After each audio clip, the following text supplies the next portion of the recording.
প্রার্থী হিসেবে নাম ঘোষণার পর মমতা বন্দ্যোপাধ্যায়ের সাথে র্যাম্পে হেঁটেছিলেন কৃষ্ণ কল্যাণী। সোমবার তিনি রায়গঞ্জে পৌঁছাতে দলীয় নেতাকর্মীদের উচ্ছ্বাস ছিল চোখে পড়ার মতো। এদিন তিনি প্রথমবার নির্বাচনী প্রচার শুরু করলেন শহরের মহা মিছিলের মধ্যে দিয়ে। রায়গঞ্জ শহরের স্টেডিয়াম থেকে শুরু হয় এই মিছিল। সারা শহর পরিক্রমার পর মিছিল গিয়ে শেষ হয় প্রার্থীর কার্যালয়ের সামনে। এদিন শহরবাসীর উদ্দেশ্যে হাত নাড়িয়ে জনসংযোগ করেন তৃণমূল প্রার্থী। তার সাথে এদিন উপস্থিত ছিলেন উত্তর দিনাজপুর জেলা তৃণমূল চেয়ারম্যান শচীন সিংহ রায়, মহিলা তৃণমূল জেলা সভানেত্রী চৈতালি ঘোষ সাহা, তৃণমূল প্রাথমিক শিক্ষক সমিতির জেলা সভাপতি গৌরাঙ্গ চৌহান, কালিয়াগঞ্জ পৌরসভার চেয়ারম্যান রামনিবাস সাহা সহ অনেকেই। এদিন সংবাদ মাধ্যমের মুখোমুখি হয়ে কৃষ্ণ কল্যাণী জানান, রায়গঞ্জে এভাবে স্বাগত জানাবে তাতে আমি আপ্লুত। এই জনজোয়ার জনপ্লাবন দেখে বোঝাই যাচ্ছে রায়গঞ্জবাসী কতটা উৎসাহী। আগামী লোকসভা নির্বাচনের ফল কি হবে তা এই জনজোয়ার দেখি বোঝা যাচ্ছে। আগামী দিনে রায়গঞ্জের কোনো বিরোধী দল থাকবে বলে মনে হয় না। এখানে একটাই দল, তৃণমূল কংগ্রেস।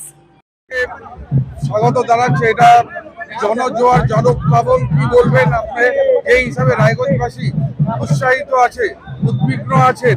আগামী লোকসভা নির্বাচনের ফল কি হচ্ছে আপনারা এই জনজোয়ার দেখেই আপনারা হয়তো বুঝতে পারছেন। আগামী দিনে কোনো বিরোধী দল বলে থাকবে বলে আমার মনে হয় না।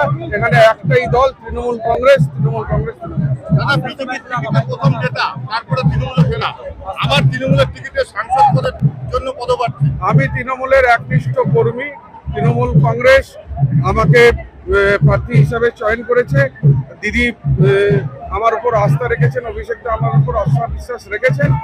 আমি ওনাদের আস্থা, আমি 100% ডেডিকেশনের সাথে আগামী নির্বাচন লড়ব আর এই সিটটা বিপুল মার্জিনে বের করে ওনাদেরকে উপহার। প্রধান বিরোধী দল কি হবে আপনার এখানে? এটা তো আমি তো দেখছি বিরোধী বলেই কিছু নাই। আজকে আপনি দেখুন, আমি শুনলাম একজন পত্রকার আমাকে বলেছিলেন যে বিজেপি নাকি নির্বাচনী কার্যালয় করেছে, কিন্তু এখন পর্যন্ত প্রার্থীর নাম ডিক্লেয়ার করতে পারেনি। মানে বরযাত্রী নিয়ে ওনারা বরকে খোঁজার চেষ্টা করছেন। হ্যাঁ, তাতেই বোঝা যায় আগামী দিনে রায়গঞ্জ লোকসভার সমীকরণটা কি হবে। কত ভোটে জিতবেন? অনেক লক্ষ, মানে 2-3 লক্ষ।